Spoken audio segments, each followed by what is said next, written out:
So I'm trying to give back as much as I can by making these videos. For a very long time, I wished that I saw somebody's just raw emotions after hitting certain milestones and after making more than $100,000 per month consistently for the majority of this year. I wanted to sit down and recap a couple different things that I've personally experienced that can help other people that are in the position of me when I just first started. I'll give you a quick background, a quick summary of who I am and what I do. My name is Mario, as you guys see by the title of this or the channel name. I run a remote acquisition firm, which is basically kind of like a incubator for multiple different online businesses at once. I have a particular skill set. I'm a very big component and driver of organic growth. And so I've used that one skill set to multiply myself in multiple different businesses, specifically remote online businesses. I implement my skill set and I take a percentage of that business and whatever revenue that I bring in. So organic content creation can be YouTube, can be Instagram, and I partner with people. I have a variety of different businesses. It can be software, it can be selling info products, selling a course, selling drop shipping products, consumer goods, all these different home services, a lot of different things. And this vehicle has personally allowed me to make a crap ton of money in the past couple months. And it wasn't always this way. And what I want to outline in this video is one very key specific lesson, which is always, always, always in business. One of the things that has helped me is to think negatively.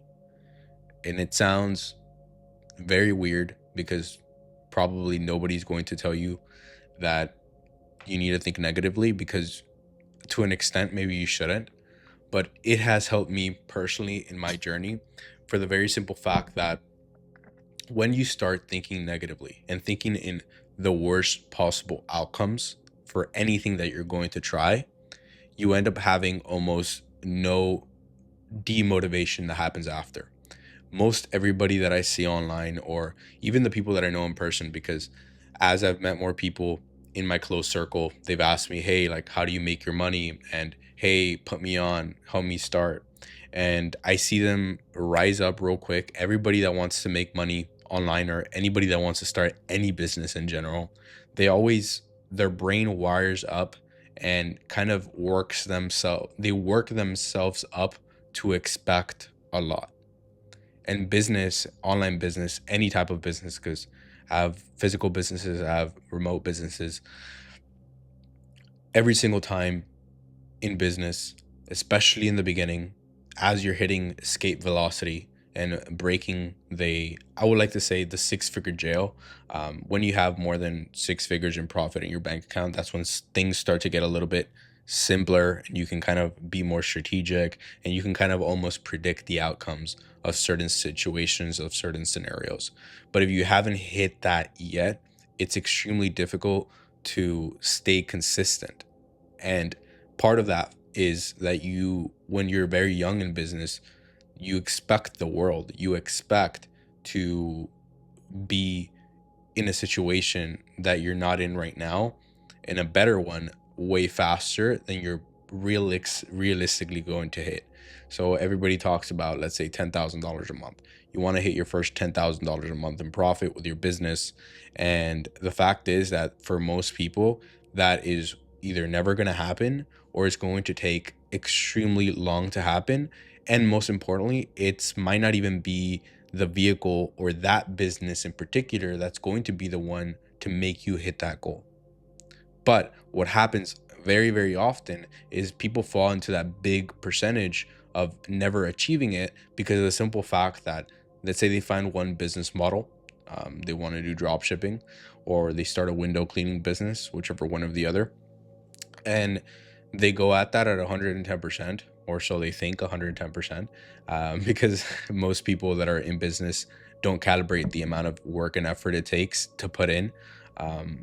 But anyways, they put all that full effort in and they run into the first brick wall. They can't get any clients, or maybe they got clients, but they're crappy clients and they're only making like $20. Or if you have an agency, you have to work with somebody for free because nobody trusts you. Then you have to build case studies, whatever the case may be.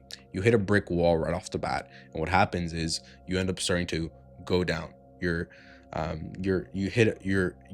the dopamine already all the way up here. You've already hit a peak mentally.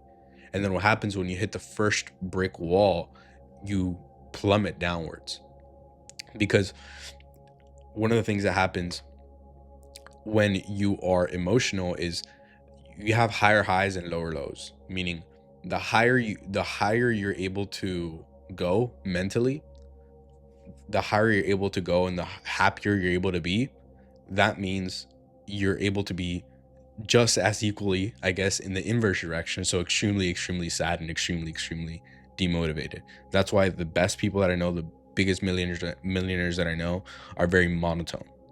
Like, they don't have emotion, whether they hit a $10 million month or whether they hit a $0 month. Nothing happens. They do the work every day, and that's it. They don't celebrate. Nothing is good. Nothing is great. Everything is what it is. And that's because they went through the cycle already.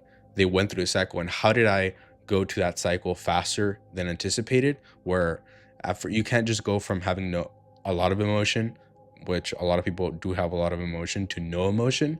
But one of the things you can do is you can train yourself to always think almost in the negative. So let's say I were to start a business today and I wanted to start a AI agency that's very popular at the moment. I wanted to start an AI agency, and my goal wouldn't be to make 10,000 a month. My goal would be to instead make it real simple. My goal is going to be to reach out and do outreach for 10 people. Or let me put it simpler. My first priority would be to start running ads. Now, instead of edging myself in my head saying I'm gonna start running these ads tomorrow, I'm gonna get 10 different leads and I'm gonna statistically close one. No, instead I would think, tomorrow I'm gonna turn on these ads and nobody is going to watch them. The ads are gonna break. All the opt-ins are gonna be crappy. Everybody that looks at the ad is going to be the worst possible client, and I'm only gonna get 2 of them. And out of those 2 people that come, nobody's gonna want to book a call with me, and I'm not gonna be able to sell any of them, even if they do book a call. So you expect the worst, because if you expect the worst, now every single little thing that happens in your favor, guess what? It's a win. It's a win, and it almost just alleviates the pressure out of the whole entire situation. Because now, obviously, if you're running ads, you're not gonna have nobody opt in for your funnel. So what happens is somebody opts in, that's a win. You keep on going. And then 10 people opt in, that's a win. You keep on going. The person you got, it's qualified, they opt, you keep on going. You're able to secure them on a sales call, cool. Now you keep on going. But every single step of the situation, you're thinking in the worst possible outcome. This allows you to be extremely consistent in whatever you do. And despite any emotions that you might have attached to it, because it's very hard to detach your emotions in the very beginning. You will feel sad, you will feel lazy, you will feel tired, you will feel extremely overjoyed at times, very, very happy. But the best state that you can be on is in perpetual, almost depression with whatever is going to happen next, okay? Always expect the worst possible outcome, and any single time something remotely positive happens, you're going to, instead of being extremely depressed and extremely negative about everything, you're gonna fly back to here, to being neutral for now. And that's going to keep you consistent, and that's going to literally just make you put away all distractions and just focus on the task at hand and just focus on the next thing on your to-do list. That's the way that I personally uncovered to hit $100,000 per month. Because when I landed on my first business that I acquired that was going to take me to that amount, I didn't necessarily have any emotion attached to it. I was like, hey, wow, this business is doing 20,000. Pretty cool. This next month, I hit 40,000 in profit. Cool. I didn't do anything I didn't celebrate. I didn't go out and buy the nice watches just yet. I just simply put my head down and kept doing the work. And if you do that, and if you think borderline extremely negative, you're going to get further ahead than if you were extremely optimistic for everything. So take that lesson as you will, and I'll catch you guys later. God bless.